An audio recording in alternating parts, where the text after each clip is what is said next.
Assalamualaikum warahmatullahi wabarakatuh. Alhamdulillahirabbil alamin. Baiklah, kita lanjutkan pada kajian kita berkaitan aspek ontologi, epistemologi, dan aksiologi di dalam Pancasila. Biasanya di dalam pengkajian satu sistem filsafat, maka orang menggunakan 3 aspek, yaitu aspek ontologi berkaitan dengan objeknya, aspek epistemologi berkaitan dengan prosesnya, dan aspek aksiologi yaitu berkaitan dengan nilai-nilai yang terkandung di dalam satu ajaran filsafat. Kita mulai kajian kita untuk yang pertama. Ontologi Pancasila juga berarti menyoal tentang pembuktian keberadaan Pancasila dari sisi asal-usul, kemudian landasan keberadaannya, baik itu secara filosofis maupun secara yuridis. Secara ontologis, hakikat Pancasila mendasarkan pada sila-sila Pancasila, yaitu Tuhan, manusia, satu, rakyat, dan adil. Kemudian jika didasarkan pada asal-usulnya, merujuk pada pendapat Notonagoro, maka dapat dikaji melalui 4 sebab atau 4 kausa. Pengkajian Notonagoro ini didasarkan pada satu pemikiran dari Aristoteles yang mengemukakan bahwa ada 4 kausa di dalam memahami ontologi sesuatu. Yang pertama adalah kausa materialis atau asal-usul bahan. Nilai-nilai Pancasila itu digali dari sosio-budaya asli bangsa Indonesia yang ada sejak zaman nenek moyang sebelum pra-kemerdekaan. Kemudian yang kedua, dari kausa formalis, dari asal mula bentuk, yaitu pada saat Insinyur Soekarno menyampaikan pidato pada tanggal 1 Juni 1945 di sidang BPUPK. Sedangkan yang ketiga itu adalah kausa efisien, yaitu asal mula karya. Ini menunjuk pada satu proses pembahasan dan perumusan Pancasila mulai dari tanggal 1 Juni 1945 sampai dengan tanggal 18 Agustus 1945 pada saat menetapkan Undang-Undang Dasar Negara Republik Indonesia. Karena isi dari sila-sila Pancasila tertuang di dalam Undang-Undang Dasar 1945, yaitu pada pembukaan alinea yang keempat. Kemudian yang terakhir adalah kausa finalis atau asal mula tujuan, yaitu sebagai dasar negara Indonesia merdeka. Dengan demikian, maka ketika kita lihat dari 4 kausa tersebut menunjukkan bahwa secara ontologi memang Pancasila memenuhi syarat sebagai satu sistem filsafat. Baiklah, kita lanjutkan lagi pada aspek yang kedua, yaitu epistemologi Pancasila.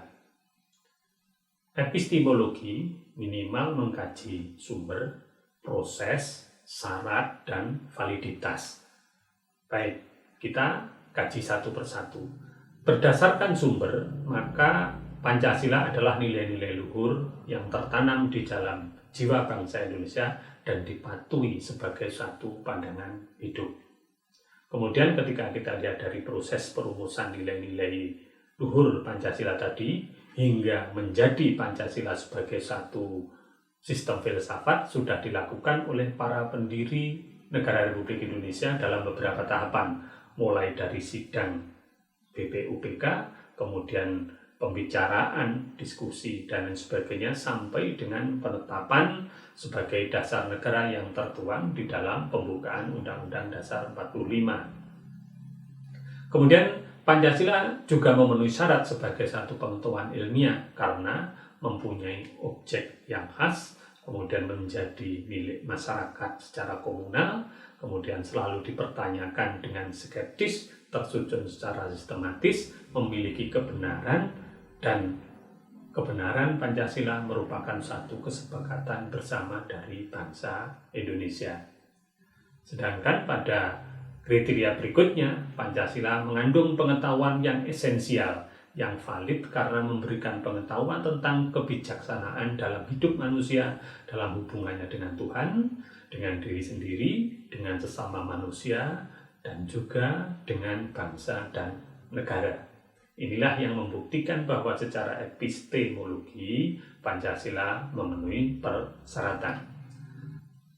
Secara epistemologi, menurut Notonegoro, bahwa Pancasila itu mempunyai pandangan tersendiri terhadap manusia yang berbeda dengan ajaran filsafat lainnya. Pancasila menganggap bahwa manusia sebagai makhluk monopluralis, artinya makhluk yang majemuk tunggal.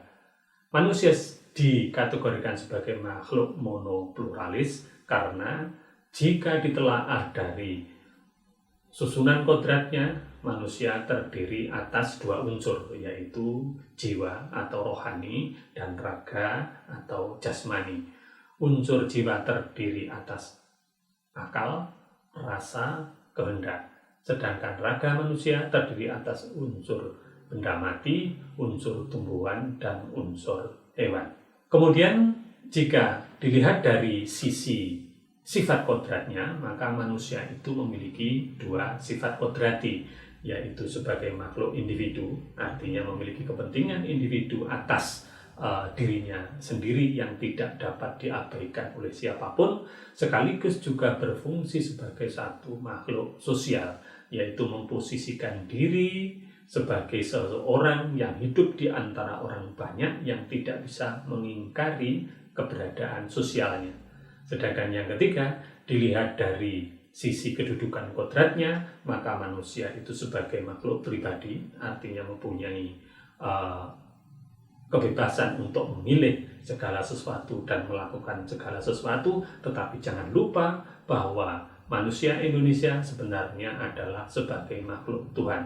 Artinya, apapun yang dilakukan, apapun yang dipilih, itu semuanya nanti akan dipertanggungjawabkan kepada Tuhan yang Maha Esa.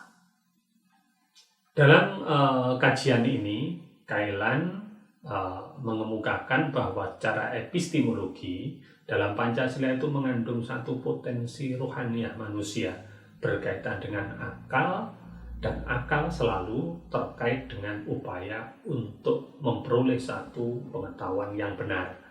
Dengan demikian berarti Pancasila mengakui kebenaran pengetahuan yang dihasilkan oleh rasio, kemudian juga mengakui kebenaran yang didapatkan dari intuisi, dan juga mengingatkan kita pada kedudukan manusia sebagai makhluk Tuhan. Maka Pancasila mengakui kebenaran wahyu dari Tuhan. Kita lanjutkan pada aspek yang ketiga, yaitu aspek aksiologi. Aksiologi merupakan suatu cabang filsafat yang menyelidiki tentang makna nilai, sumber nilai, jenis, dan tingkatan serta hakikat nilai. Pancasila pada hakikatnya mengandung satu sistem nilai. Nilai-nilai tersebut merupakan satu cita-cita, harapan, dan dambaan bangsa Indonesia yang ingin diwujudkan di dalam kehidupan sehari-hari. Nilai tersebut dapat memberikan satu pola sikap, pola hidup, dan juga pola bertingkah laku bangsa Indonesia. Berkaitan dengan ini, Notonegoro berpandangan bahwa nilai-nilai Pancasila tergolong di dalam nilai kerohanian, tetapi mengakui nilai material dan juga nilai vital. Dengan demikian, maka Pancasila mengandung nilai secara lengkap, yaitu nilai material, nilai vital, nilai kebenaran, nilai keindahan, nilai kebaikan, dan nilai kesucian, serta keseluruhan yang bersifat sistemik hierarkis. Sila yang pertama merupakan satu basis dari sila kedua, ketiga, keempat, dan kelima. Dengan demikian dapat dipahami secara utuh kalau Pancasila itu memang memenuhi satu persyaratan sebagai satu sistem filsafat, baik itu dari sisi ontologi, kemudian dari epistemologi, dan juga dari aksiologi. Terima kasih atas perhatiannya. Mohon maaf apabila ada kekurangan. Assalamualaikum warahmatullahi wabarakatuh.